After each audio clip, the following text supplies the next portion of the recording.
अमर पहुँचु त पहुँचु आज बीठो भपेरो बचड़ो तू जो आया पो मेरो या सिरो बद मजहबन मुल्क में मुते कयो आघेरो वञ ॾिसी मुंहिंजो हालड़ो अच मोटी हिकु भेरो गुलाम नबी जे दिल ते तुंहिंजो दाइमो आधेरो जैसी हाजिरो आया तेतर तुझे आसरे माजे कदमन में अल्लाह साईं रखी जन्नत माजे कदमन में अल्लाह साईं रखी जन्नत मां जहिड़ी सची कोई न ॾींदो मोहब्बत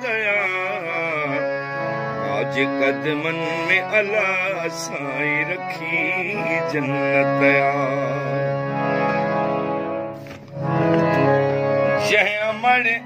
जंहिंजी अमड़ या ज़िंदह सोई खुश नसीब आहे जंहिंजी अमड़ या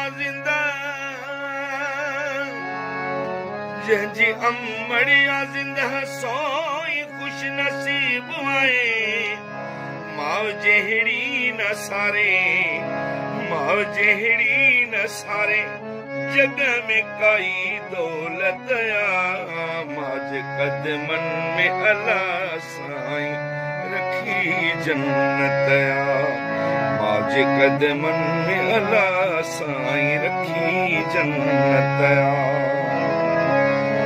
पाण बुख ते बि हुजे पर न बचा बुखिया हुजनि पाण बुख ते बि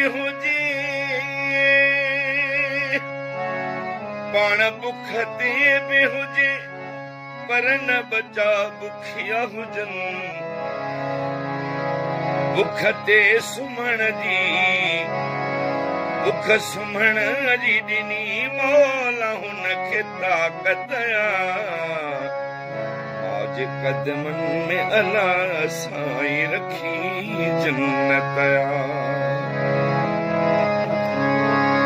सही हर सूर पंहिंजे सिर ते ॾींदी खुशियूं सही हर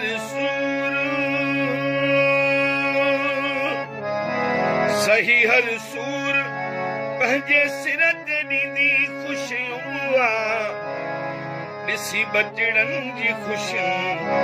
ॾिसी बचड़नि जी ख़ुशी हुनखे मिलंदी राहत माज कदमन में अल्लाह साईं रखी जन्नत अमड़ आयो जितो को अहिड़ो विछोड़ जो कल न पई हिन काल जी को घाए विझंदो हीने मुझे हाल ते को भाल न क्यों कह भा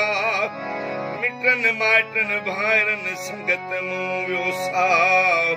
अचु खिली कॾे ख्वाब में ओ गॾु मानी मूं सां खा ओ मिठड़ी ओ अमड़ मोटी आ कर गुलाम नबी खे गोद में अमड़ अल्हम्दुलिल्लाह तुंहिंजी करणी आ ताज़ीम तुझे सदके मुंह मथा कई सतारी रब करीम न त छाहे मुंहिंजी शायरी छा मुंहिंजी आ तालीम दर्जा सिंधी से बिटे पढ़ियल दर्जा से भी सिंधी पढ़ियल सब अगुणे टाइम मां मुहाबे हिकमी मथो खाईंदो पीअंदो वतां जेसी बचड़ो नईंदो घर न तेसी निंड रखंदी जेसी बचड़ो नईंदो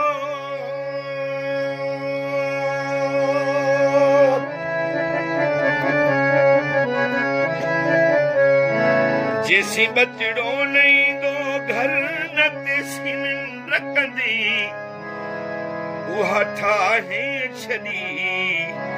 उहा ठाहे छॾी हुन नूर पंहिंजी आदत माजे कदमनि में अला साईं रखी जन्नत मां जहिड़ी सची न ॾींदो कोई मुहबत माजे कदमनि में अला साईं रखी जन्नत माजे कदमनि में अला साईं रखी जन्नत